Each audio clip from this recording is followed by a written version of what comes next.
ఊనమేల నోయి అన్నారు మన మోదీని. ఆ తర్వాత ట్రంప్ ఏ విధంగా యూటర్న్ తీసుకున్నాడో చూద్దాం. ఓ సంతకం, ఒక మౌనం, ఒక అహంకారం కూలిపోయింది. ఇది తుపాకుల యుద్ధం కాదు, క్షిపణుల యుద్ధమూ కాదు.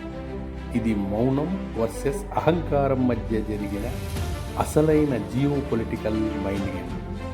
ఈ కథ ఎక్కడ మొదలైందంటే వైట్ హౌస్లో జనవరి 17వ తేదీ 2026 సంవత్సరం. శ్రీ డొనాల్డ్ ట్రంప్ గారు అగ్రరాజ్య గర్వంతో ఉప్పొంగిన అధ్యక్షుడు. ఆయన కన్ను పడింది గ్రీన్లాండ్పై. యూరోపియన్ యూనియన్ సహకరించకపోవడంతో యూరోప్ను మరో వెనుజులా చేస్తా అంటూ టారిఫ్ అనే అస్త్రాన్ని బయటకు తీశాడు. 10% నుంచి 25% పన్నులు పెరుగుతాయని హెచ్చరించాడు. ప్రపంచం ఒక్కసారిగా ఊపిరి ఆపింది. అయితే యూరోప్ ఏం చేసిందో తెలుసా? పాత మిత్రుడిని గుర్తు చేసుకుంది. అదే భారత్, మన మోడీజీ. క్రోనాలజీని గమనించండి. జనవరి 17న ట్రంప్ బెదిరిస్తే జనవరి 20న యూరోపియన్ యూనియన్ చీఫ్ నేరుగా ఇండియా వస్తున్నట్లు ప్రకటించాడు. ఎందుకంటే ప్రపంచంలో అతిపెద్ద మార్కెట్ ఇప్పుడు మన భారత్లోనే ఉంది.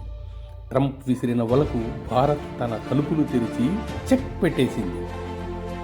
ఇక్కడి అసలు ట్విస్ట్. గత 3.5 నెలలుగా ఢిల్లీ నిశ్శబ్దం రాజ్యం వెళుతోంది. అక్టోబర్ 9, 2025 తర్వాత ప్రధాని మోడీ ఒక్క మాట కూడా మాట్లాడలేదు. ప్రెస్ మీట్లు లేవు, ట్వీట్లు లేవు, రిక్వెస్ట్లు అసలే లేవు. గతంలో భారత్కు మా అవసరం ఉంది అన్న అమెరికా ఈ స్ట్రాటజిక్ సైలెన్స్కు భయపడింది. ఫలితం జనవరి 21న సీన్ పూర్తిగా రివర్స్ అయ్యింది. యుద్ధం అన్నవాడు శాంతి పాట పాడాడు. టారిఫ్ చేస్తానన్న ట్రంప్ గుర్తు మార్చి మోదీ షాందార్ లీడర్ అంటూ పొగడ్తల వర్షం కురిపించారు. వ్యవసాయంపై భారత్ ఒక్క అడుగు కూడా వెనక్కి వేయలేదు. కానీ అమెరికా మోకాళ్లపైకి వచ్చింది. రాజకీయాల్లో శాశ్వత మిత్రులు ఉండరు, శాశ్వత వ్యూహాలే ఉంటాయి. మౌనంగా ఉండి యుద్ధం ఎలా గెలవాలో భారత్ ప్రపంచానికి నేర్పింది. ఇది కేవలం ఒక బిజినెస్ డీల్ కాదు, ఇది మారుతున్న ప్రపంచానికి ఇచ్చిన హెచ్చరిక.